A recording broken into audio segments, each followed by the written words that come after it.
Puis il y a un de mes frères, justement, qui s'est fait emmener, vu qu'il avait 12 ans, tu sais, comme pour les rebelles, c'est assez grand pour être un soldat. Oui, ils voulaient en faire un enfant soldat. Ils ont fait un enfant soldat, lui puis plusieurs personnes. Là, mon frère s'est fait emmener là-bas. Puis c'est quoi, c'est par les rebelles, genre, par comme les rebelles, la milice? Ouais, les Hutus, en fait, qui, dans le fond, qui voulaient comme renverser le pouvoir. What's up tout le monde? Bienvenue au What's Up Podcast. Ici votre animateur, Jer Alain. J'espère que ça va bien. J'espère que vous avez passé une magnifique semaine. Semaine aussi à fêter la Saint-Jean-Baptiste. Ben oui, fait que je vous souhaite une excellente fête nationale à tous et toutes les Québécois. J'espère que vous avez passé une magnifique Saint-Jean tout le monde. Cette semaine, qui qu'on reçoit comme invité, c'est John Mauro qui a vraiment eu un parcours incroyable que je trouve qui est très inspirant. Fait que juste avant qu'on écoute ce podcast-là, j'aimerais vous rappeler aussi qu'il va se battre le 28 juin à la Place Belle. Allez l'encourager, allez vous pogner des billets. Fait qu'un gros merci à John Mauro d'être venu au What's Up Podcast pour nous raconter son incroyable histoire. Fait qu'un gros merci. Et aussi un gros merci à nos commanditaires qui est procafetière.ca et les cafetières Bellucci. Encore une fois, un énorme merci qui continue à nous soutenir dans ce podcast-là. C'est une source très importante et essentielle pour le podcast. Fait que si vous voulez les remercier, consommez leurs produits, hein, consommez-les, man. Pognez-vous une cafetière Bellucci. Puis encore cette semaine, il y a du monde qui m'a envoyé des photos puis des voice, man, pour me dire qu'elle allait s'en pogner une, puis m'envoyer des photos avec procafetière.ca, puis leur Bellucci, leur cafetière. J'étais tellement content. Merci tellement à tout le monde, vous faites ça, c'est super apprécié. Fait que bref, c'est ça, un gros merci à procafetière.ca. Si vous voulez, man, allez les voir, allez les encourager, allez les supporter, supportez-les comme qu'ils me supportent moi, parce que c'est super apprécié puis c'est essentiel, comme je le disais. Mais bref, si vous voulez ou sinon m'aider plus d'une façon individuelle, abonnez-vous à mon Patreon au patreon.com/whatsuppodcast. C'est pas cher, c'est 3-4 piastres. Pour vous autres, c'est pas grand-chose. Pour moi, ça fait vraiment toute la différence. Ça vous permet d'écouter tous les podcasts d'avance. Ou sinon, abonnez-vous à ma chaîne YouTube, hein, cliquez sur s'abonner, laissez un petit thumbs up, écrivez un petit commentaire positif, c'est tout le temps super apprécié. Fait que sur ça, un gros merci tout le monde, passez une excellente semaine encore une fois. Je vous souhaite une excellente Saint-Jean-Baptiste et on se revoit la semaine prochaine. Ciao tout le monde!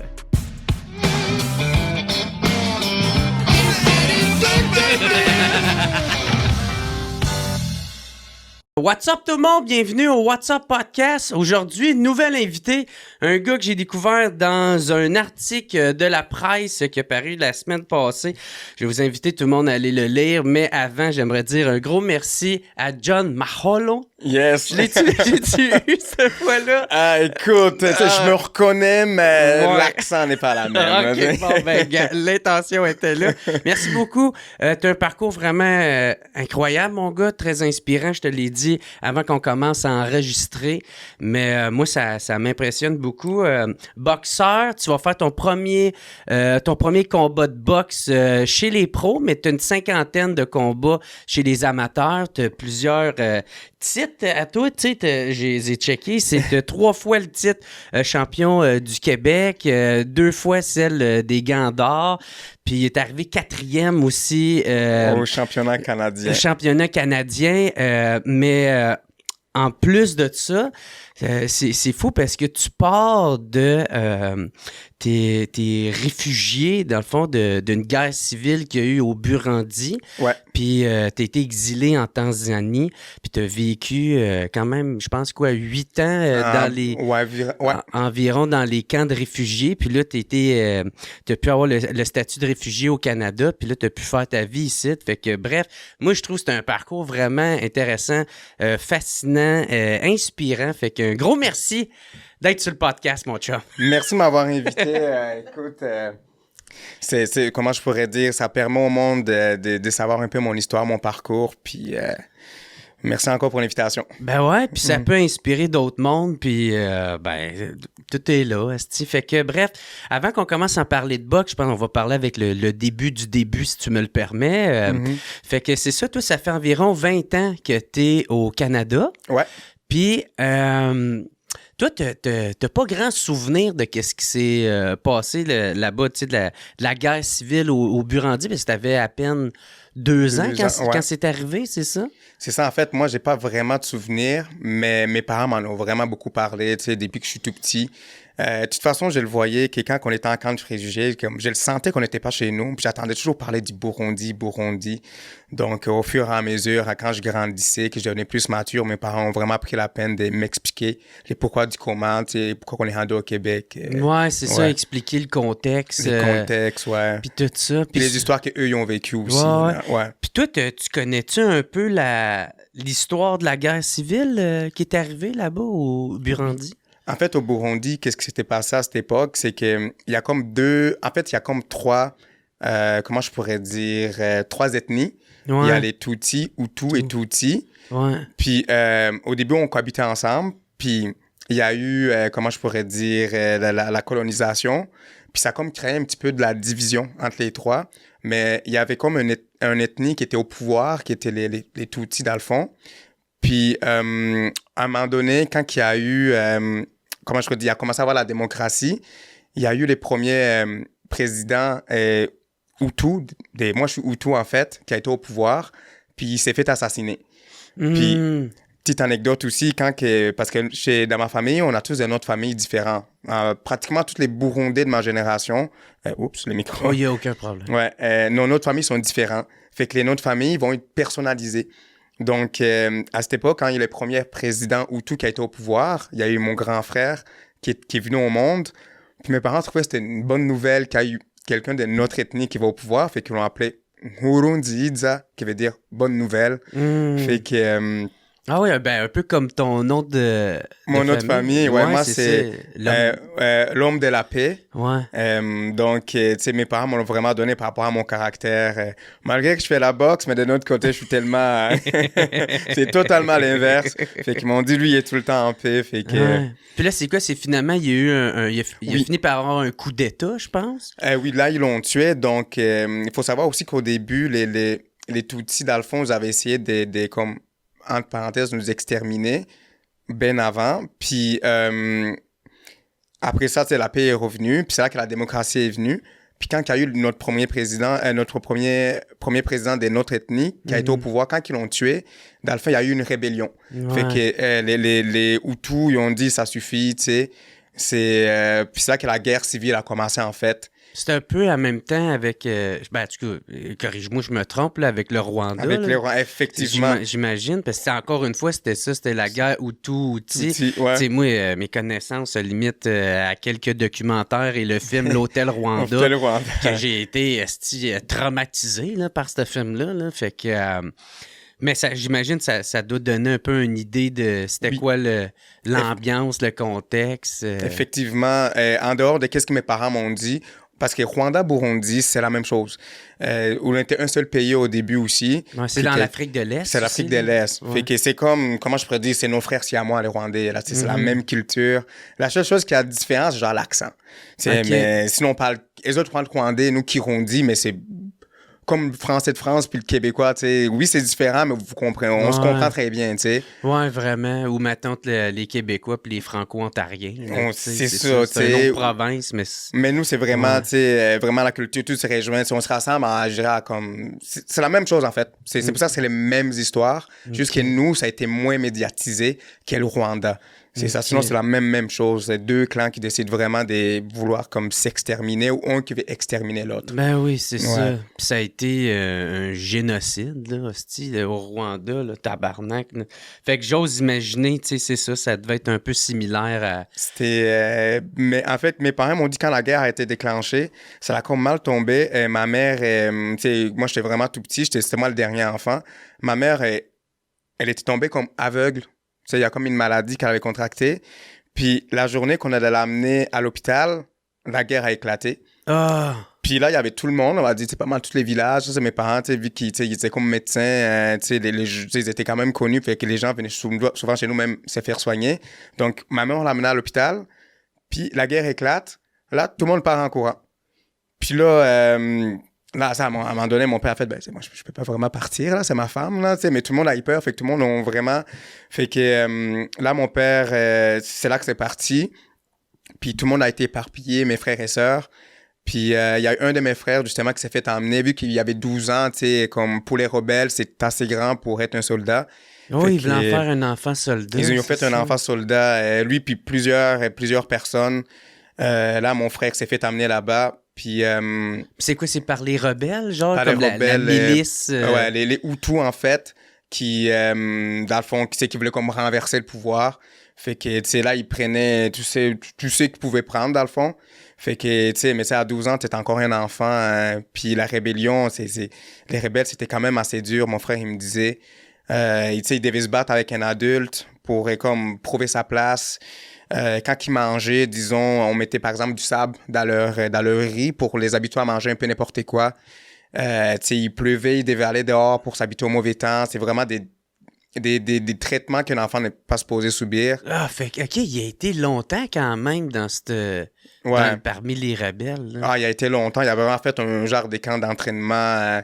Il me disait qu'il fallait qu'il aille dans les villages voler pour avoir, tu sais, de la bouffe. Tu sais, on les obligeait, tu sais, à comme développer cet esprit rebelle aussi, tu sais. Ouais. Fait que c'est vraiment mon père qui a eu ce courage d'aller le sortir de là. D'aller les confronter, les rebelles, avec des pots de vin. Puis avec des pots de vin. Puis, tu sais, mon père, c'est sûrement de là que mon courage il vient, parce que c'est pas tout le monde qui aurait pu faire ça. Parce que mon frère, il est au front de la guerre. Puis lui, puis un de ses amis, ils étaient dans la même situation. Ils avaient un enfant qui était sur le front de la guerre. Lui, il y en avait même plusieurs, tu sais. Mon père a dit, écoute, moi, je peux pas abandonner mon enfant. Je vais aller le chercher, peu importe qu'est-ce qui va m'arriver, tu sais. L'autre gars, il a pas voulu. Mon père a été, tu sais. Puis c'était vraiment, tu sais, comme on dit, des pots de vin qu'il devait déposer. Puis, tu sais, puis vu qu'il lui était médecin, tu sais, ça l'arrivait de soigner du monde de la rébellion, puis du monde de l'autre côté aussi, du camp des tout-petits. Mon père faisait pas de distinction. Fait que ça a quand même facilité les choses. Puis il a pu sortir de mon frère d'être là. Mais ceux, comme les messieurs, puis d'autres mondes qui ont pas pu faire ça, leurs enfants sont tous morts. Le lendemain, mon frère, il s'en allait sur le champ de bataille, là. Puis tous ceux qui ont été, il y en a qui ont survécu, là. Tabarnak, man. Ouais. Ben c'est ça, tu sais, c'est un vrai massacre, là, aussi, qui se passe dans ce temps-là, là. Puis comment que, tu sais, la question est un peu innocente avec le recul, là, tu sais, mais... Tu sais, pourquoi tes parents sont pas partis avant? Est-ce que ça a éclaté en une journée, comme dans le film, justement, l'hôtel Rwanda, où ce que, mettons, tu sais, ça s'en parlait, mais ça a vraiment été quasiment du jour au lendemain, ton voisin t'est rendu ton ennemi, là, tu sais. Ouais, fait que c'est un peu de même, ou ça a été quand même assez graduellement? Ou, en fait, c'est sûr à certains qu'il y avait toujours des murmures d'une guerre, tu sais, parce que c'est deux ethnies qui... Tu sais, même avant que l'histoire que je viens de conter arrive, mais tu sais, il y avait l'autre histoire avant, que c'était l'autre clan qui essaie d'exterminer les Hutus. Ouais, parce que ça a commencé en 93 environ. Ouais, ça avait commencé avant. Puis mon père, il me disait justement, tu sais, avant, les gens, c'était des voisins, tu sais, ils avaient quand même des belles relations, tu sais. Puis quand... ils ont voulu comme expérimenter les Hutus, il y avait un monsieur qui s'est fait... on va dire, tout le monde du village ont pris les Hutus, les ont attachés, puis les ont amenés en haut d'une montagne, à un endroit comme précis qui voulait comme les enlever la vie. Puis, tu sais, il y avait un des gars qui était là, puis il dit, tu sais, comme, pourquoi vous nous faites ça? Tu sais, on était voisins, on s'attendait très bien. Puis là, les messieurs, ils prennent un bat de baseball, boum, derrière la tête, puis le gars, il tombe sa conscience.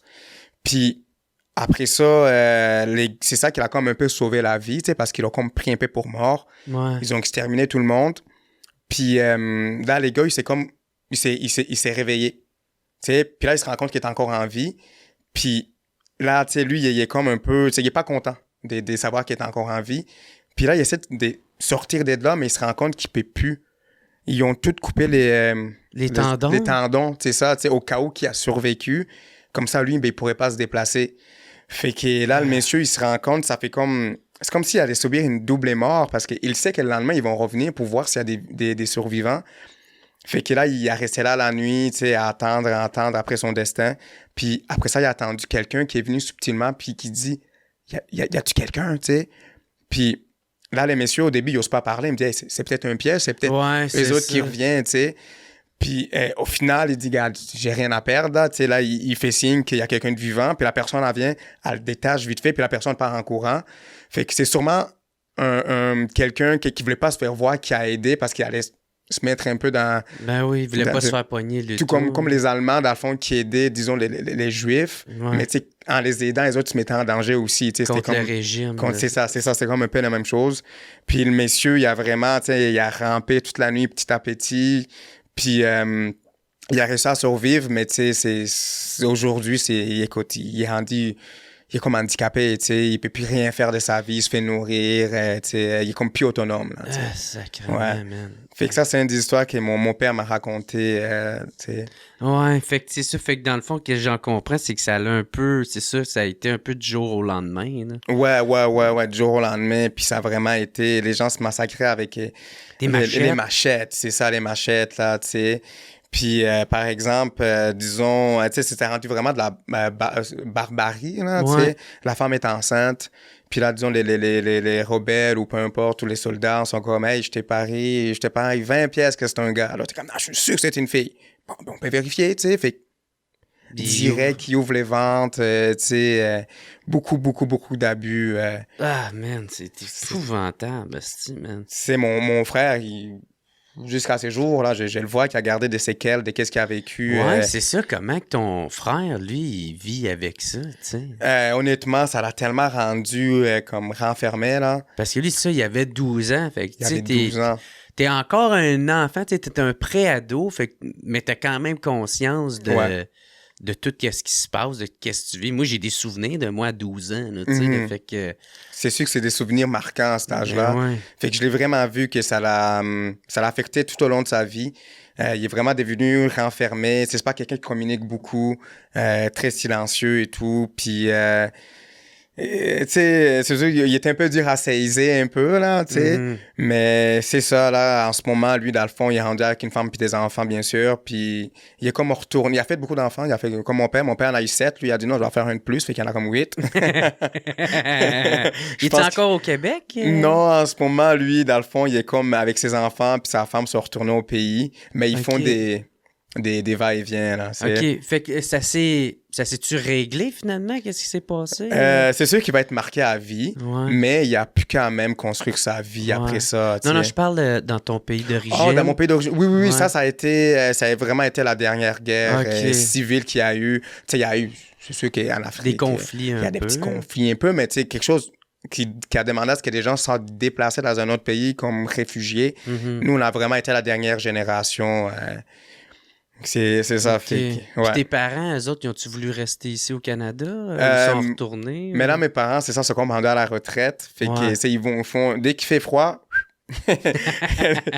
les autres, ça va au pays. Pas mal de tous les retraités. Hein?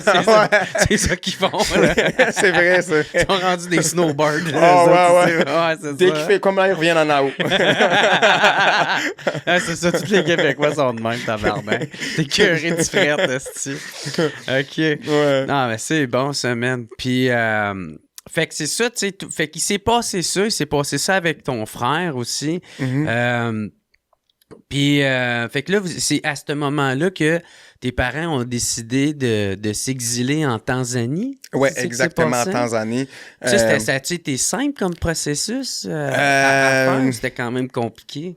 Je sais pas si le processus... Je pense, d'après moi, ça a peut-être été simple, mais compliqué du fait qu'on est dans une situation de guerre. Ben oui, c'est ça. Faut que tu te rendes. Faut que tu te rendes, c'est vrai ça. Faut que tu te rendes, là, tu sais. Fait que vraiment, c'est beaucoup de péripéties. Ils sont en bateau. Il y a du monde qui cherche à les tuer. Puis il faut pas faire du bruit. Puis il y avait un de mes frères qui était vraiment... C'est comme si ici au Québec, on dit un petit Chris, là, tu sais. OK. Fait que lui, les gars qui conduisaient le bateau, aidaient à ma mère. Parce que mon frère voulait tout le temps se battre avec les autres qui étaient là. Puis il dit à ma mère, si ton gars, il arrête pas, là, je vais vraiment le jeter dans l'eau, là, tu sais. En plus, il y a les crocodiles et tout dans mon pays. Ouais, c'est ça. Mais en même temps, dans cette situation-là, si le monde sont sa panique, là, panique, ils veulent là, sauver leur vie. Ouais, tout le monde paniquait, là, c'était terrible, là, tout le monde était anxieux. Tu sais qu'à tout moment, tu sais, ta vie peut finir. Elle peut finir, puis là, tu sais, en Tanzanie, rendu là, il faut qu'on construise notre vie, tu sais. Fait que le monde, ils se débrouillaient comme qu'ils pouvaient se débrouiller. Moi, quand j'ai pris conscience, ils avaient, tu sais, les maisons étaient déjà comme bâties, mais tu sais, quand je dis maison, tu sais, c'est pas comme... c'est vraiment des maisons faites en terre, vraiment faites d'une façon simple.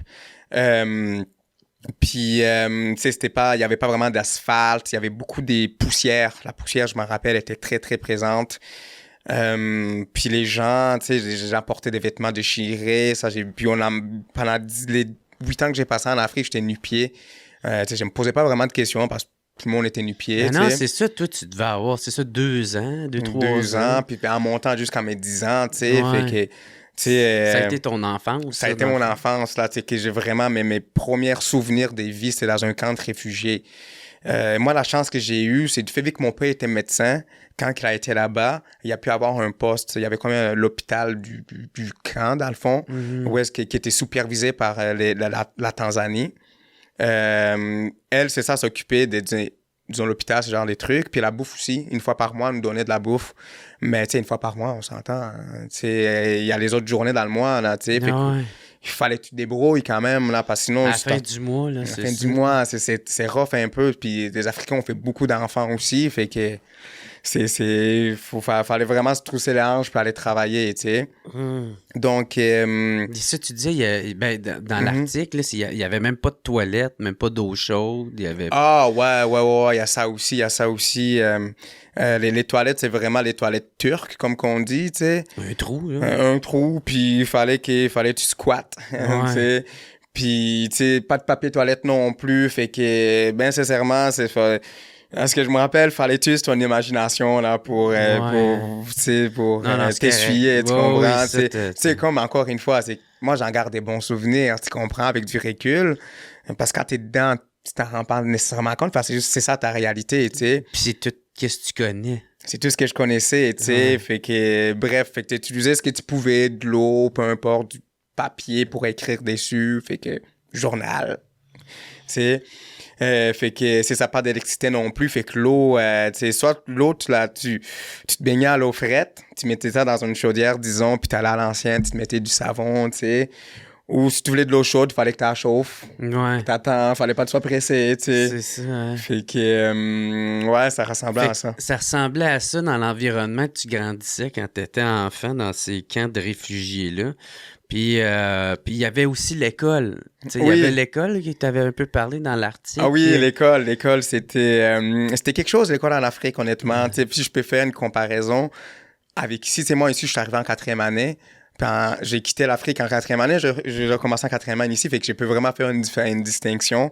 C'était vraiment, on se faisait punir à l'école, là, le prof... Punir, ouais, c'est ça. Ouais, les profs avaient vraiment pratiquement tous les droits. Fait que moi, je me rappelle une fois, les profs nous apprennent un mot en français. Puis là, elle nous dit, le lendemain, je veux que vous vous en rappelez du mot, puis la traduction, en Kirundi. Moi, je finis l'école, je vais avec mes amis, j'ai du fun, j'oublie son affaire. J'arrive le lendemain, le prof, il est comme, bon, qui c'est qui s'appelle du mot? Là, il y a silence radio. Il est comme s'il y a juste une personne qui s'appelle du mot, là, je vais frapper personne. Nous, regarde, qui sont bolés, on est comme, c'est parce qu'on compte sur vous, là, tu sais. Là, personne ne s'en rappelle. Les profs, il est comme, OK, couchez-vous tous sur le bureau. Je suis comme, tabarnouche, là, je suis couché. Puis là, t'attendais en arrière, tu sais, parce que, tu sais, il frappait, il tapait, là. Ah ouais, paf! Mais t'as pas le droit de regarder en plus, tu sais. Là, à un moment donné, c'est autour de mon voisin, là, moi, je panique, mon cœur, il bat, tu sais. Fait que tout le monde y a passé. Même une fois, c'était il faisait un genre d'examen pour les mathématiques. Donc, disons, les multiplications 6, disons, tu sais. Fait que là, le prof, il est là. Il a son petit bâton. Toi, t'es devant. Puis là, faut que tu dises tes multiplications, tu sais. Mais c'est de la pression, là, tu sais. T'es stressé. Ah là, je suis stressé, je suis comme aïe aïe. C'est même prof, des fois, il donnait deux options. Il est comme, c'est soit les petits coups de bâton ou je te pince. J'étais comme, aïe, c'est tough à choisir. C'est ça ton école. C'est ça. C'est ça ton devoir d'à choisir quelle punition tu vas avoir. Oui. Elle, mais la discipline, par exemple, parce que quand je suis arrivé au Québec, c'était pas pareil. Ouais. Donc, tu sais, là-bas, il y avait pas personne qui niaisait en classe. Là, à tes risques et périls, disons. C'est ça. Là. Puis ici, on dirait que c'est le contraire. Il y a une coupe de coups de pied qui se manque dans le cul. Non. Coupe de coups de pied dans le cul qui manque. Ici, c'est tu t'en vas voir les directeurs, tu sais, ce genre de trucs. Mais... Je vais pas me faire frapper, mais c'est bien cool, ça. Ah ouais, j'ai vraiment eu la même réaction. S'il y avait un jeune qui commence un petit peu à déranger, je suis comme, oh, mon Dieu, il va se faire tuer, tu sais. Chris, ça va te sortir le gun. Ouais, je suis comme, oh, c'est sûr, là, lui, il passe pas la journée. Là, il est pendu dans la récréation, là. Je suis comme, non, non, tu vas voir les directeurs, puis il revient avec une pomme. Je suis comme, waouh. OK. Puis, il y a aussi de quoi, là, qui m'avait marqué dans l'article, c'est que, tu sais, maintenant, quand vous jouez au soccer, tu sais, au football, maintenant, tu t'avais comme n'importe quoi, vous pouvez trouver qui fait une balle. Ouais, qui fait une balle.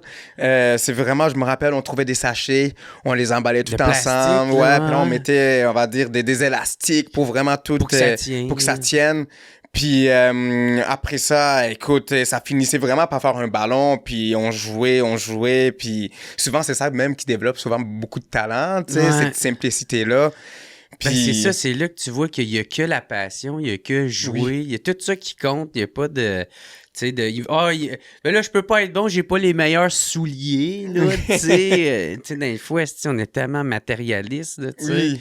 Mais ouais, non, j'avoue que ça doit développer ça en c'était vraiment, comment je pourrais dire, c'était vraiment le fun. Il y avait beaucoup de compétitions avec les gens d'autres rues là-bas. On se représentait par rue, tu sais. OK. C'était de même, vous faisiez les équipes, les équipes, là, tu sais. Puis la compétition, c'était grave, là, comment on prenait ça au sérieux, là. Ouais, même enfant. Ah ouais, là, à la fin, quand ça faisait pas notre affaire, là, tu sais, ça finissait souvent en petite bagarre d'enfants.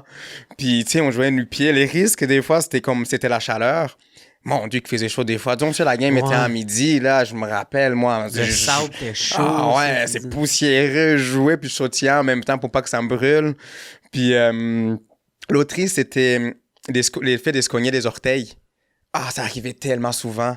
Genre sur une roche? Sur une roche ou sur un arbre qui aurait juste un petit tronc, là. Tu t'en vas pour kicker le ballon, puis tu pognes ça. Oh! OK. Ouais, ça m'arrivait souvent. Mais c'est fou, pareil, parce que t'es dans un contexte de réfugiés de guerre, tu sais. C'est triste qu'est-ce qui se passe là-bas, mais toi, vu que c'est tout qu'est-ce que tu connais... Ben, t'en tires quand même des bons souvenirs tu sais, t'en parles avec les lèvres, le sourire aux lèvres, là, quasiment. Oui, Marie, c'était de la misère. Il y avait beaucoup de misère là-bas, tu sais. Ça m'a vraiment appris à ne pas me plaindre, surtout, tu sais. Surtout quand je vois, il y avait beaucoup de gens qui n'avaient pas 3 repas par jour. Puis même la bouffe qu'ils mangeaient, c'était pas très nutritif. C'était vraiment très simpliste. Même mon père, je me rappelle une fois... vu que nous, on avait quand même, mes parents, vu qu'ils avaient un peu de moyens, je pouvais quand même manger à ma faim. Une fois, j'avais décidé de me plaindre de la nourriture, tu sais. Je l'ai jamais oublié, tu sais. Mon père m'a remis à ma place assez vite. Tu sais, j'ai vraiment fait, tu sais, mon père avait, on avait de la viande, on avait vraiment de la bonne bouffe, là, tu sais. Puis là, moi, je dis non, moi, j'ai pas envie de manger ça, tu sais. Aïe!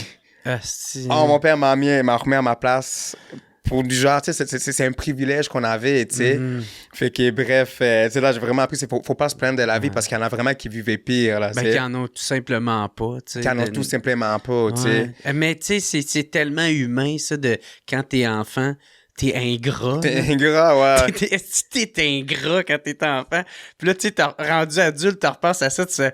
C'est que j'ai honte. Ouais, c'est que j'ai honte, tabarnak. Mais c'est un peu ton rôle d'enfant. C'est pour finir un peu avec l'Afrique, là, qu'est-ce qui était bien aussi, c'est la générosité des gens. Tu sais, oui, les gens, ils étaient pauvres, mais mon Dieu, qu'on vivait en communauté. Tu sais, mon voisin, c'était littéralement ça pouvait être il pouvait autant, disons, comment je pourrais dire, me garder, me protéger, puis si je dis quelque chose n'est pas correct, il avait autant le droit de me corriger que mon père, là, tu sais. Si j'avais faim, disons, on est en train de cuisiner, les gens s'en viennent dans la maison. Bienvenue, t'arrives au bon moment en plus. C'est parce que moi, rendu au Québec, j'ai vu que c'était pas de même. C'est quand faut que tu sois prévu dans le repas. Ouais. Fait que moi, je vais voir un de mes amis, puis ils sont en train de manger. Oh, yes, sir. Genre, il me dit, non, va m'attendre. Il dit, hey, va m'attendre au salon, on va finir de manger. Je suis comme, quoi? Bref. Fait qu'en Afrique, il y avait vraiment beaucoup de partage, puis c'est ça aussi qui m'a fait aimer, parce que moi, j'ai 3 grands frères, puis en Afrique, surtout, les petits frères, ils en prennent, là, tu sais, comment je pourrais dire, je sentais que ça allait être compliqué de compétitionner avec mes grands frères. Donc, moi, j'ai toujours eu cette envie d'apprendre à me défendre. Fait que quand j'ai regardé les films de Jackie Chan, Jet Li, et Arnold, et tout ce monde-là, tu sais, il y avait peut-être une personne qui avait comme une télé, fait que c'était comme rendu le cinéma, tu sais, on payait, tu sais, pour aller écouter ça. Moi, ça me fascinait de voir du monde qui avait des techniques. Tu sais, j'étais conscient que c'était un film, mais je suis comme, waouh, j'ai envie d'apprendre à me défendre. Ouais. On a tellement ce point-là en commun, là, tu sais, peut-être pas de la façon que ça s'est fait, mais moi, tout, quand j'étais jeune, tu sais, je lisais l'article, je me suis dit, Chris, c'est un autre point en commun que j'ai avec lui, parce que, tu sais, moi, j'ai, tu sais, Jet Li, Jackie Chan, tu sais, mon père, man, il était un gros fan de Bruce Lee, là, tu sais, fait que, indirectement, il m'a comme transmis sa passion. Puis, ben, c'est ça, man. Moi, j'ai tellement. Je te comprends tellement, là. Moi, tout, je tripais ces films de Jackie Chan, me battais toute seule. Moi aussi. Jeune perdu, là. Ouais, je voulais vraiment maîtriser les techniques. Puis, tu sais, à un moment donné, on a fini par quitter. Tu sais, mon père, malgré qu'on était, tu sais, en camp de réfugiés, tu sais, qu'on était supposé être en paix, mais il y avait toujours des rumeurs qu'on allait se faire attaquer par les rebelles. C'est ça. Il y avait, tu sais, des menaces d'attaque. Des menaces d'attaque. Il y en a-tu finalement? Ou... Il y en avait, mais pas au secteur que nous, qu'on était. OK. Puis, à un moment donné, il y avait vraiment des rumeurs qu'il y avait des rebelles qui venaient violer les femmes et tout. Parce que je me rappelle, cette période-là était très, très tendue en camp de réfugiés qu'on était. Puis, à un moment donné, il y avait comme eu, on attend du bruit ou quelque chose comme ça. Puis, un de mes frères, mon frère qui est enfant soldat, tu sais, il est pas très chanceux, lui, des fois. Il décide de sortir pour aller voir c'est quoi qui se passe. Mais là, mon autre grand frère, puis mon père, tu sais, sont comme, hey, je pense qu'il y a quelqu'un qui est rentré. C'est surtout qu'il y avait les rumeurs des gars qui violent, qui tuent du monde. Fait qu'ils vont, mais tu sais, on est dans le noir, tu sais, on est noir, tu sais, on va sortir. Fait qu'ils n'ont pas reconnu mon frère. Fait qu'ils l'ont pris pour un des bandits. Oh, mon frère, il a mangé une volée. On a rien en famille en plus. Man, lui, il comprenait rien, là, tu sais. Fait que mon père les chope, mon frère commence à le boxer. J'ai tellement pas ri, mais... Même nous, on a ri tout le temps. C'est ça qui est drôle. En plus, comme ça, mon frère, il est quand même assez calme. C'est un gars qui veut pas trop de problèmes. On a ça en commun, tu sais. Fait que c'était comme pas la personne qui le méritait le moins, là, tu sais. Il a pas été capable de le dire. Dans l'action, il criait. Mais mes parents, non, arrête, t'es un imposteur, là, tu sais. T'auras pas mes enfants! Mais c'est moi, papa, ta gueule! Ben oui, dis tout ça. Là, on finit par se rendre compte que c'est... Pauvre gars. Pauvre gars, ça. Fait que, justement, vu qu'il n'y avait pas vraiment de stabilité, mes parents voulaient nous amener dans un pays qui... Parce qu'à un moment donné, il fallait bien qu'on quitte les camps. On ne pouvait pas rester là éternellement. C'est pas chez nous, tu sais. Fait que mon père dit, ouais, tu sais, si on retourne au Burundi... Il y a des chances que ces genres de conflits reviennent, fait qu'il voulait qu'on puisse être dans un pays on peut étudier en paix, avoir un diplôme qui a quand même beaucoup de valeur, tu sais. Fait que c'est ça qui a fait la transition jusqu'au Québec. Il a réussi à avoir l'asile de statut réfugié. Statut réfugié, tu sais. Ils avaient envoyé notre dossier à plusieurs pays. Puis, écoute, parmi tous les pays, tu sais, on va dire on était 12 familles, on est les seuls qui sont venus au Canada. Les restes ont été en Australie, peu importe, dans d'autres pays. Fait que nous, ça a donné le Canada. Nous, ça a donné le Canada, tu sais. Puis t'es arrivé à Gatineau? Ah ouais, à Gatineau. Chris, c'est drôle, parce que moi, je viens de Gatineau. Ah, t'es un gars de Gatineau? Oui, c'est ça, quand je disais ça, Chris, c'est sûr qu'on va bien s'entendre, là, tabarnak. Tu vivais vers où à Gatineau? Moi, c'était dans le coin des promenades de l'Outaouais, là, tu sais. Fait que c'est Gatineau, secteur Gatineau, là, oui. Parce qu'il y a Gatineau, Hall, Elmer, Elmer.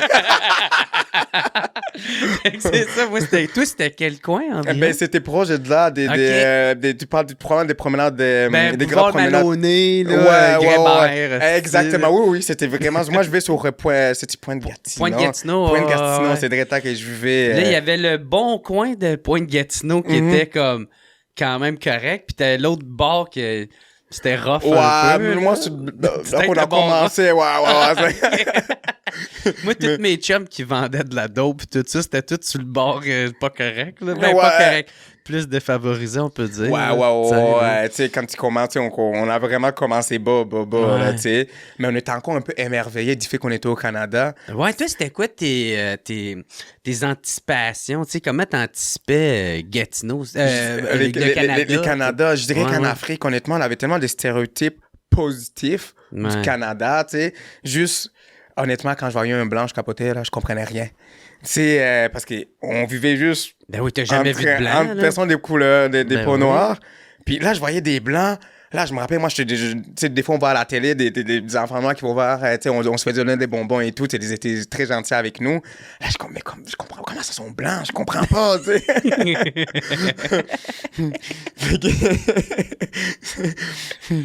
Puis, tu sais, nous, on attendait qu'ici, écoute, on est tellement riche que, tu sais, les vêtements, là, tu portes ça juste une fois, là, tu sais. C'est ça. On a trop de vêtements, tu jettes ça, tu sais. Tu les laves pas, là, tu jettes ça. Non, tu jettes, on n'a pas le temps de laver, tu sais. Quand on va à l'école, on donne de l'argent pour aller à l'école, tu sais. Trop de bouffe, on vit dans des étages très, très hauts, vu que nous, on vivait dans des maisons très, très simples. Vraiment plein de trucs de même. C'est limite, on comparait ça et comme si on allait au paradis, là. C'était littéralement ça, là, tu sais.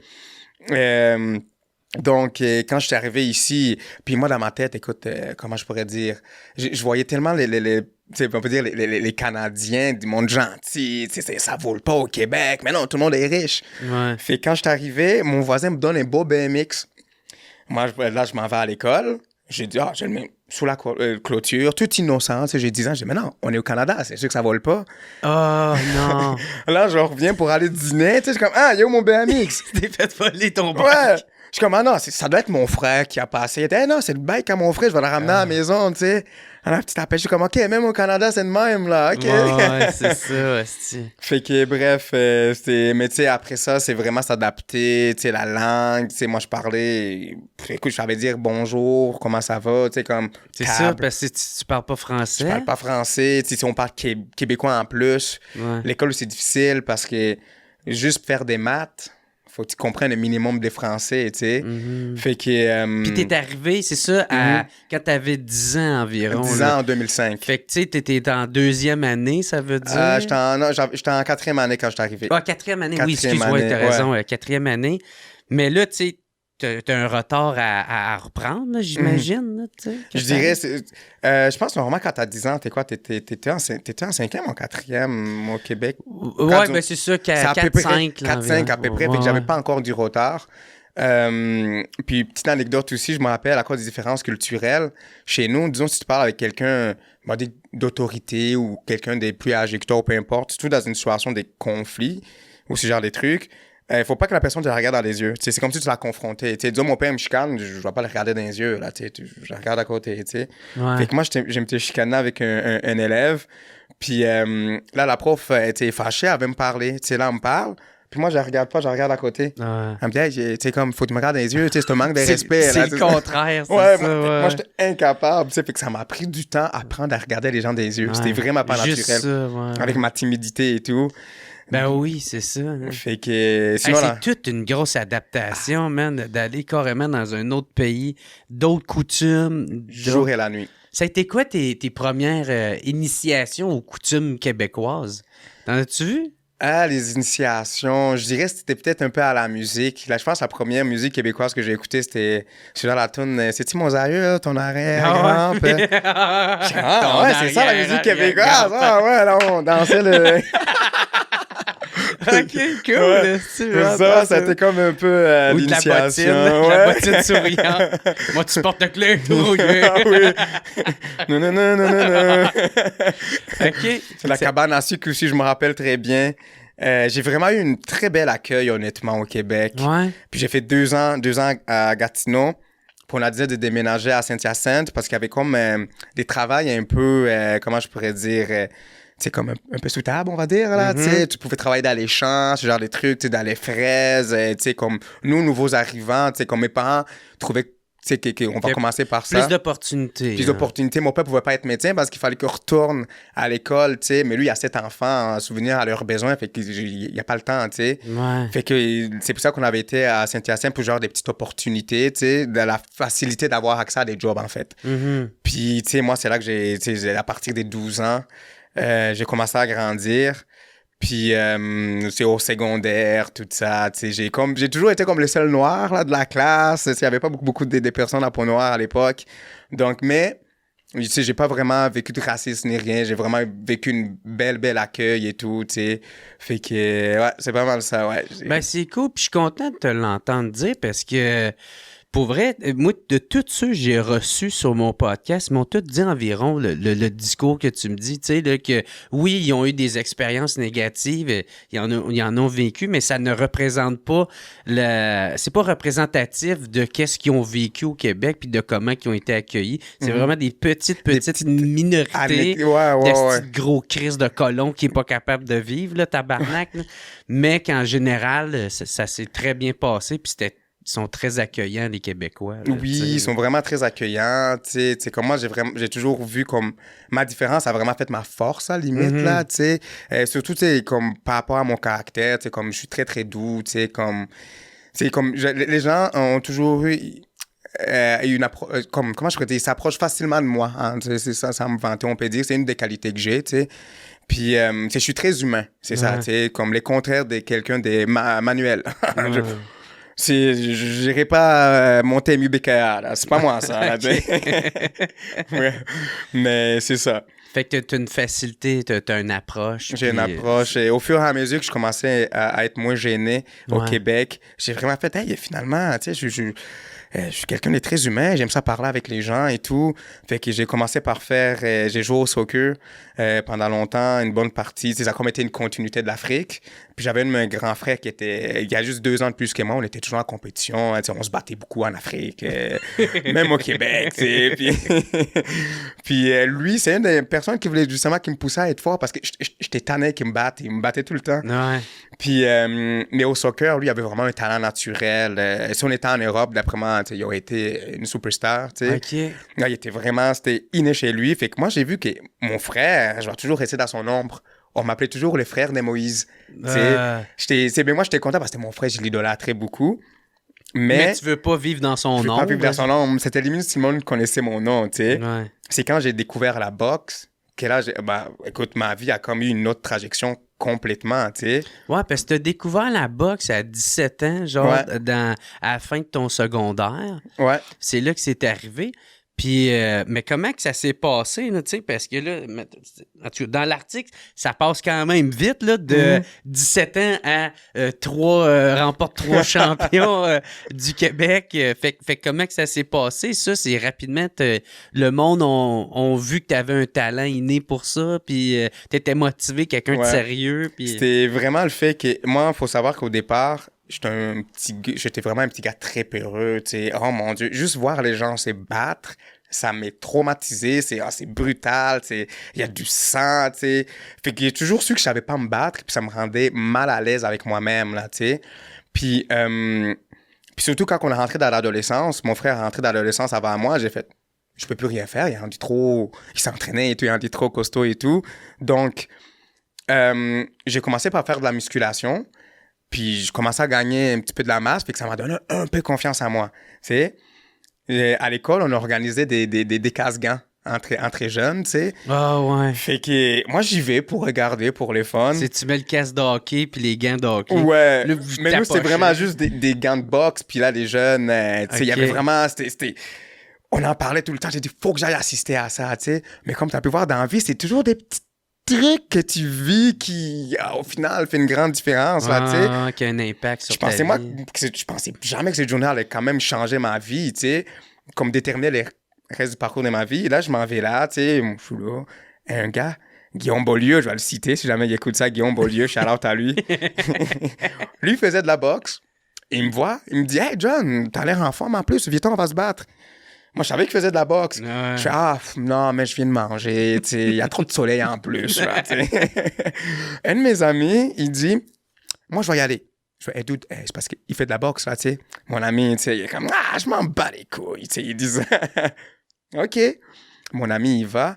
Là, au début, tu sais, c'est pas si pire. Là, j'ai vu Guillaume sortir des techniques des box. Il passe en dessous, bam, bam, bam, il le connecte. Je suis comme, wow! Moi, le temps s'est arrêté tout de suite. Là, c'est plus un film que j'écoute de Jackie Chan, Jet Li. C'est dans la réalité. Quelqu'un qui a vraiment des techniques pour se défendre.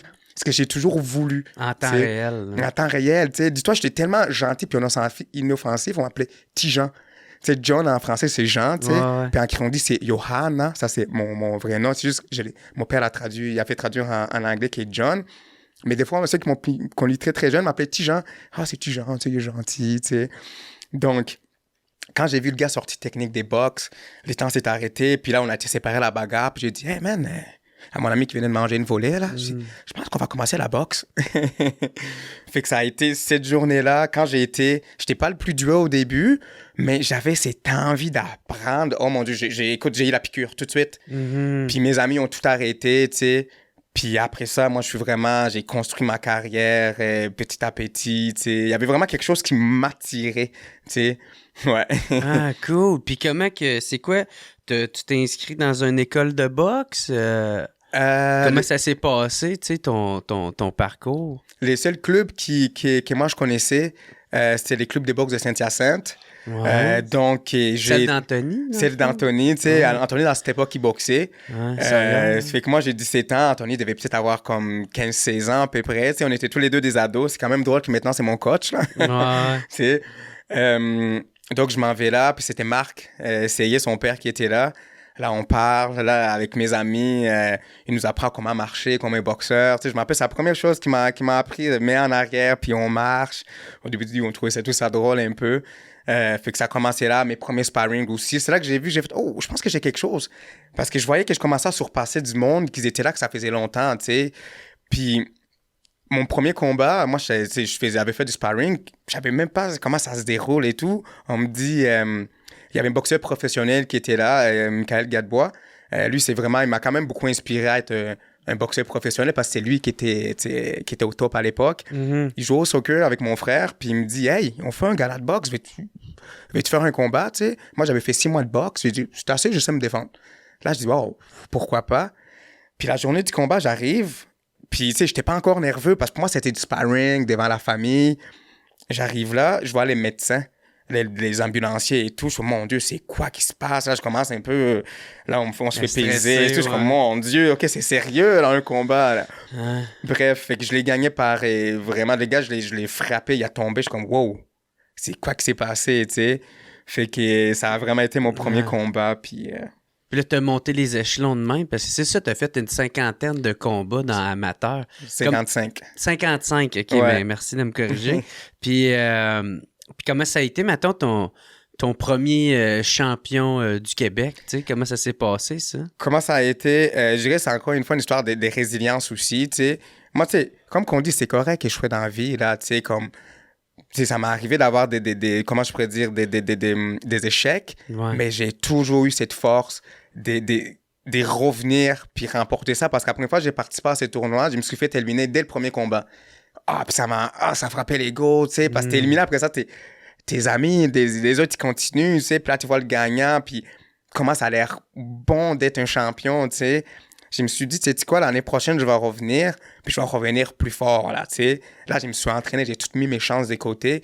Puis avant même de faire les tournois, je le ressentais que j'allais gagner. Ouais. Tu sais, mon instinct me le disait. T'étais confiant. J'étais confiant, donc je suis arrivé, le premier gars, je l'ai arrêté. Tu sais, je dis pas que je suis un cogneur, mais je suis très explosif. Fait que, tu sais, comme, t'as pas le choix de respecter ma force de frappe, disons. Les premiers gars, je l'ai arrêté au 3e round. Puis le deuxième, c'est Thomas Chabot, que je me suis battu avec. C'est un gars qui est très connu de la boxe québécoise. En ce moment, il est professionnel. Lui, j'étais vraiment l'underdog. On me donnait pas gagnant contre lui. Beaucoup d'expérience. Je l'ai battu aussi. Je me suis rendu en finale. Les gars, écoute, en finale, j'ai dit, personne doit m'arrêter là. Je suis en finale, là, tu sais, comme do or die, là, tu sais. Je vais tout mettre, là. All in. Je vais tout mettre. Ça a vraiment... Les gars que j'avais, c'était un gars très, très tough, avec beaucoup d'expérience. J'ai livré une guerre. C'est un gars qui me connaissait parce que c'était un gars de Saint-Hyacinthe, mais de l'autre club. Fait que nos 2 clubs, ils étaient comme en compétition. Mon coach m'a dit, là, hey, t'as pas en tête de perdre. Tu là, parles pas. Oh, oui. Tu mets la réputation de tes Oh, oui, c'était vraiment ça. Tu sais. Les 2 gars, c'est une chassette en finale. Comme Karate Kid. Ah, c'était exactement la même chose, là, tu sais. Fait que là, moi, j'avais toujours l'enfant de mon coach qui me disait, t'as intérêt de pas perdre. Fait que... Tu t'es donné comme ton père sur ton Ah, frère ouais. sans s'en rendre compte. Là, tu sais. Fait que là, j'ai gagné Ah, le combat. Puis là, waouh, pour la première fois, je suis champion je suis champion du Québec, là, tu sais, c'était... Hey, je tenais pas en place, honnêtement, là, tu sais. Très cool. Puis là, c'est ça, ben, en tout cas, j'ai dit tout à l'heure, là, tes titres, là, tu sais, le 3 fois celui du Québec, 2 fois celle des Gants d'or, puis 4e pour celui du Canada. Puis, mais là, tu as voulu passer pour aller chez les professionnels, tu sais. Puis même Anthony, ça y est, il dit, là, tu sais, c'est vraiment de 2 sports, là, tu sais, Ouais. celui des pros puis celui des amateurs. Des amateurs, là, Des ouais. amateurs. Puis, mais t'as pas pu faire la transition à cause de la COVID, À c'est cause de ça? la COVID, oui. Ah, parce que quand t'as voulu le faire, peu de temps après, la COVID est arrivée. Ouais, c'était en 2019. Dans le fond, quand j'ai gagné pour la première fois les championnats du Québec, j'ai été au championnat canadien à cette époque, en 2019, comme ça. Puis, ça avait bien été, mais j'ai été éliminé par les champions. Puis, je me suis dit, c'est là que j'ai déménagé à Montréal, justement. Tu sais, je me dis, je vais aller à Montréal, faire encore quelques combats, puis là, je vais passer professionnel. Je viens à Montréal, je m'entraînais au Pound for Pound, un club à Montréal. Puis, je regagne encore les championnats du Québec. Fait que là, je m'en allais au championnat canadien. Puis après ça, j'allais passer professionnel, puis ça allait se passer au Stade olympique. Ah, j'étais tellement content, au Stade olympique, tu sais. Mais ouais. Puis après l'avoir remporté, une semaine ou 2 après, boum, les affaires des pandémies, tu sais, nous a tombé dessus. Fait que là, pour la première fois de ma vie, tu sais, comme tout le monde, j'ai eu cette réflexion-là. Je fais, mais qu'est-ce que je fais de ma vie? Tu sais, moi, je me suis toujours valorisé par rapport à la boxe. J'avais mis l'école à côté pour la boxe. Ah, c'était ton identité. C'est mon identité, mon avenir, il était attaché à ça, tu sais. Puis là, je suis là, je sais pas quoi faire de ma vie. Tu sais, mais j'ai toujours su que j'avais d'autres qualités que juste taper sur du monde, là, tu sais. Ouais. Fait que... mais les gens m'ont toujours dit, hey, tu serais un bon éducateur spécialisé, tu sais, nanana. Puis là, l'idée m'est revenue, j'ai fait, hey, il faut que je sécurise mon avenir. Tu sais, la boxe, c'est une passion. Oui, ça peut être un métier, mais pour l'instant, c'est une passion, tu sais. Fait que j'ai vraiment, comment je pourrais dire, je me suis dit la vérité, où est-ce que j'en suis dans ma vie. Fait que là, j'ai décidé, malgré que la pandémie est finie, de retourner à l'école, de faire une technique en éducation spécialisée. Puis je me suis dit, une fois que c'est fini, puis que j'ai mon emploi, là, ça me permet de retourner boxer, puis je passe professionnel. Fait que ça a vraiment été le plan que je me suis fait. Fait que t'as pas mis, mettons, ben, c'est ça, dans le fond, t'as juste mis ton rêve sur pause. Sur pause, ouais. En attendant de pouvoir avoir, mettons, de quoi de plus sécuritaire. Sécuritaire. Tu sais, une job, un diplôme au moins, Ouais. tu sais. Puis après ça, tu vas pouvoir te réaligner. OK. Puis qu'est-ce qui est beau là-dedans, c'est que tu sais, là, la boxe, elle t'a quand même suivi parce que là, t'entraînes des jeunes Ouais. de centre jeunesse. Tu sais, ça aussi, man, c'est super. En tout cas, moi, félicitations, là, Merci. tabarnak, de mettre tout ce temps-là dans ces jeunes-là. Moi, j'aurais pas la patience, là, mais Ah, félicitations pour vrai. man. Ouais, moi, j'ai toujours su que c'est les centres jeunesse que j'allais faire, tu sais, comme j'ai l'énergie. Puis je sais que c'est quand même inspirant. Je veux les inspirer parce que moi, il y a beaucoup de monde qui m'ont inspiré. Mais ton Puis, histoire, c'est ça, est inspirant. c'est ça, tu c'est sais, ça. l'effet aussi que j'ai décidé de revenir à l'école parce que souvent, c'est des jeunes qui, à l'école, tu sais, ils voient pas vraiment l'intérêt, tu sais. Ouais, ou des parents qui Ou les- sont pas vraiment nécessairement Ils présents. sont pas nécessairement présents, tu sais. Fait que... donc, moi, je me suis dit, je vais aller au centre jeunesse, mais avant de commencer à monter des projets de boxe, je veux maîtriser mon rôle d'éducateur, tu sais, savoir c'est quoi les tâches que j'ai à faire, tu comprends, pour être à l'aise avec ça, parce que c'est quand même touché, parce que centre jeunesse, c'est vraiment comment je peux dire, on est dans un autre environnement complètement, là, tu sais, c'est comme, c'est pas la même réalité que dans la vie de tous les jours, là, tu sais, on a notre propre code et tout, donc, quand j'ai maîtrisé ça, j'ai approché ma chef, j'ai dit, écoute, tu sais, moi, je voudrais monter un projet de boxe, parce que je le sais que quand j'étais ado, j'avais rien d'autre que la boxe. Tu sais, l'école, je prenais pas ça au sérieux, mais la boxe, ça faisait en sorte que je prenais des bonnes décisions. Tu sais, j'ai envie de me discipliner, etc. Tu sais, Ben, c'est ça, ça l'amène plein de belles valeurs, dont c'est ça, la discipline. La discipline. Puis en plus, c'est qu'est-ce qui peut t'accrocher à l'école. Tu sais. Mais si t'aimes pas l'école, mais mais t'aimes la boxe, mais pour pouvoir faire de la boxe, il faut que tu ailles à l'école, tu fais comme OK. Puis là, ça t'évite de faire des niaiseries, faire des. Tu sais, parce que dans le fond, c'est ça que c'est quand t'es jeune, là, tu veux faire des conneries, tu t'emmerdes, t'as rien à faire, tu veux envoyer chier l'humanité, t'es en calice après tout le monde, puis tu le sais pas pourquoi. Tu sais, fait que. Tu te défoules là-dedans. Fait que, ça, c'est une autre belle affaire. Il y en a qui voient ça comme étant juste un sport violent. Mais non, c'est un exutoire où tu sors style méchant. Sortir les méchants. Ben oui, t'apprends à te défendre, puis t'apprends la discipline. C'est une thérapie, tu sais. Ouais. Parce que moi, je me mets à leur place, je dis, hey, si quelqu'un serait arrivé avec, on peut dire, les mêmes objectifs, les mêmes projets que moi, j'aurais tellement capoté. Moi qui a toujours voulu apprendre à me défendre, pas nécessairement à me battre, là, tu sais. Moi, je suis pas un bagarreur des rues, là. Mais juste apprendre à me défendre, mais défouler, tu sais, avoir du plaisir d'une façon saine, j'aurais vraiment trippé, tu sais. Fait que ça travaille ta confiance en soi. Surtout la confiance en soi. Le sentiment d'accomplissement, tu sais, quand tu as été champion du Québec la première fois, t'es comme, ben voyons, je suis capable de faire ça. Ouais, c'est ça. Comment ça te demande que quand on veut, on peut, ou quand on peut, on veut, je me souviens plus comment on dit. Les deux se disent. Les deux se disent. Vous comprenez ce que je veux dire, là, tu sais. Mais avec une bonne volonté, puis la discipline, on peut pratiquement tout faire, honnêtement, tu sais, comme, je pense que, moi, plutôt, on a la preuve vivante, là, tu comprends, tu sais. Donc, ces jeunes-là, nous, pour qu'on puisse leur donner des cours de boxe, ils ont des conditions à respecter, tu sais, il faut pas qu'ils fassent de la violence, disons, pendant une semaine, tu sais.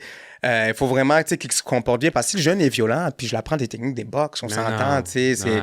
Ils donnent un arme. C'est ça, tu sais, ça va pas leur aider dans leur réadaptation, tu sais. Puis, tu sais, surtout au centre jeunesse, tu sais, moi, j'étais un ado, tu sais, puis j'ai eu cette chance d'être ado au Québec, fait que je sais c'est quoi être un ado. Donc, je peux, tu sais, comme un peu les conseiller. Des fois, je le dis, hey, voyez-moi comme un peu, tu sais, l'étoile du futur qui est venu te voir, ou un grand frère qui te parle un peu, tu sais. Ben oui.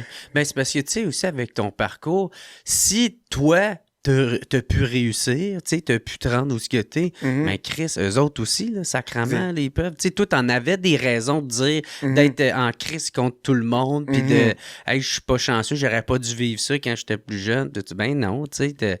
Fait que, tu sais, moi, en tout cas, moi, je trouve que c'est un bel exemple à donner. Puis de Chris, si lui est capable, moi aussi, je suis capable. Parce que souvent, les gens, les jeunes, surtout, comment ils sont, souvent, ils vont toujours essayer de se responsabiliser de leurs actions. De se victimiser. Se trouver des excuses pour tout. Ouais, mais tu sais, c'est parce que mon père, il m'a abandonné. Oui, mais c'est parce qu'il y a ça. Tu sais, c'est parce que je suis placé au centre jeunesse. Comme je comprends, tu sais, mais c'est parce qu'on a tout un passé. Tu sais, moi, j'étais dans un camp de réfugiés, j'ai grandi. Tu comprends qu'il n'y avait pas nécessairement des moyens. Mais oui, comment je pourrais dire, c'est grave, mais je vais pas m'arrêter à ça, tu sais.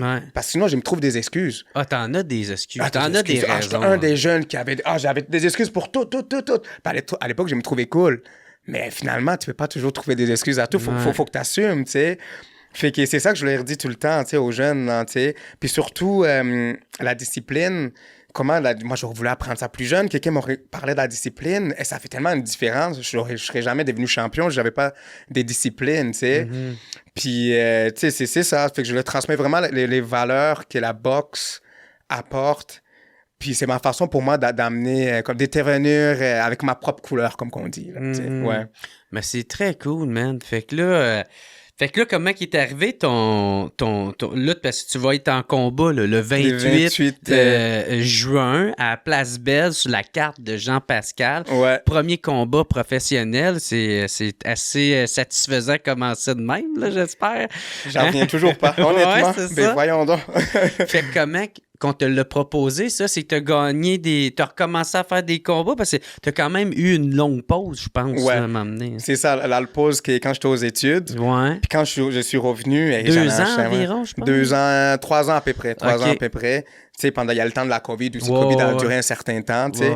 Donc, quand je suis revenu, mais qu'est-ce qui est bien, c'est que j'ai pu prendre vraiment la maturité que j'avais besoin dans ce temps-là de COVID, là, tu sais. Puis, fait que je savais que je m'en venais pour un but précis. Donc, j'ai enchaîné les combats, j'en ai fait 10, puis il y en a un que j'ai perdu, mais perdu honnêtement. Tu sais, moi, j'ai pas de misère à admettre quand j'ai perdu un combat. J'ai comme été, on m'a enlevé un point, fait que ça a comme joué un petit peu sur la décision, mais c'est un combat que j'ai gagné, tu sais. Bref, fait que j'ai vraiment eu une belle carrière à mon retour, tu sais. Puis, quand j'ai fait mon dernier combat à domicile, c'était parfait pour conclure. J'ai pris le micro, j'ai dit, écoute, maintenant, je suis rendu à la cour des grands. Comment je pourrais dire, j'ai assez d'expérience. Puis j'ai la volonté aussi de vouloir performer chez les professionnels. Mais, puis moi, j'attendais d'offres. Mon coach m'appelle, il me dit, écoute, New Era, il veut que tu boxes pour eux. Puis ça va être le 28 juin sur la carte de Jean-Pascal qui se bat pour une ceinture de championnat du monde. À Place Belle. C'est gros, là. Puis tout ça, one shot, là, puis il n'y avait rien de prévu. Je savais pas si ça allait être quoi pour la suite pour moi, tu sais. Mon Dieu. Puis là, on s'en va à la conférence des presses. Et je vois, tu sais, il y a Pascal, je pense qu'il y a un autre son nom de famille, c'est Brown, j'ai oublié son autre nom. Tu sais, d'autres pros du monde que j'ai grandi en regardant à la télé, tu sais. Mm-hmm. Puis je fais comme, waouh, voir que je suis sur la même carte qu'eux. Ouais. Il y a toutes les Québec va regarder la carte. Là, c'est cool. Ben, moi, en fin de semaine, j'étais à Québec. Puis ça donnait qu'il se faisait introniser Jean-Pascal là, avec Boxe Québec, je pense. Là. Ouais, puis, au Temple de la Renommée. Là. Ouais, c'est vrai de ça. Il se faisait introniser au Temple de la Renommée. Puis Chris, j'étais dans le spa avec lui à l'hôtel. J'étais là avec ma blonde. Puis là, ça, il était arrivé. Tu sais, c'était une grosse piscine là, tu sais, qu'il y avait à l'hôtel. T'es arrivé là, je fais « Hey, t'es Jean-Pascal! » Ouais, salut, super gentil. Plein d'entre-gens. Puis là, il me dit hey, « Venez là, le 28 juin. » là. Je suis cool, moi, y penser, merde, ben ouais. C'est quand même fou que je suis associé ouais. à ces gars-là, tu sais. Ouais. Puis, veux pas, il y a les jeunes au centre jeunesse aussi qui sont derrière moi, tu sais. Écoute, au centre jeunesse, surtout l'article qu'il y a eu dans la presse. Tu sais, il y a comme plusieurs. Il y a vraiment eu le jour à la nuit depuis que je suis décidé d'être boxeur professionnel. Je reviens pas, tu sais, comme, je dis pas que je suis devenu une star ou whatever, mais comme, il y a eu, tu sais, justement, les gens ont pu connaître mon histoire. J'ai, comment je pourrais dire, tu sais, comme passé dans la presse et tout, puis dans les journaux, les courriers aussi, ça a été vraiment un grand honneur pour les Mascoutins, tu sais. Mais tu sais, t'as rien volé à personne, man, tu mérites tout ça, là. Moi, en tout cas, là, je suis très reconnaissant de t'avoir sur le podcast, puis que t'ailles accepté, c'est vraiment cool, puis pour vrai... Man, félicitations, mon gars. Merci, man. Je sais pas si tu veux rajouter quelque chose d'autre. Juste, écoutez, c'est ça, venez m'encourager, nous encourager. Ça va être un bon événement le 28 juin à Place Belle. Ce qui est sûr, c'est que moi, je vais vraiment livrer une guerre. C'est le combat de ma vie, littéralement. Toutes les années de boxe, c'est là que ça se conclut. Parce que la boxe, c'est ça qui nous permet, comme les gens qui commencent des bas, à s'associer avec les riches, tu comprends, tu sais. Donc, moi, c'est sûr et certain que là, vous m'avez vu sourire toutes les longs, tu sais, c'est dans ma personnalité. C'est pour ça que je m'appelle l'homme de la paix. Mais dans le ring, je suis une terreur. Yeah! Et c'est dit, man. Hey, encore une fois, gros merci. Merci à toi, man. C'était un honneur, man. C'est super apprécié. John Mahoro. Mahoro. Es-tu là? Ouais, Mahoro. Ça sent bien. Désolé à chaque fois. Là. Mais merci beaucoup d'être venu. Encore une fois, un gros merci à nos commanditaires qui est procafetière.ca et les cafetières Bellucci. Je sais pas si tu bois du café, mais on t'offre le mélange du café du WhatsApp Podcast qui est disponible au procafetière.ca. Si vous utilisez le code promo JER20, vous allez avoir 20% de rabais dessus. Fait que un gros merci pour vrai. Je sais que tes réseaux sociaux, si le monde veut te suivre, qui est c'est ça sur Instagram. C'est John Mahoro. Ouais. M-A-H-O-R-O. Ouais. De toute façon, ça va être écrit dans c'est ça, dans exact. Il va y avoir les liens, inquiète-toi pas, dans la description. Puis sur Facebook aussi. Fait qu'encore une fois, gros merci. Merci tout le monde d'avoir écouté. On se revoit la semaine prochaine. Bye tout le monde.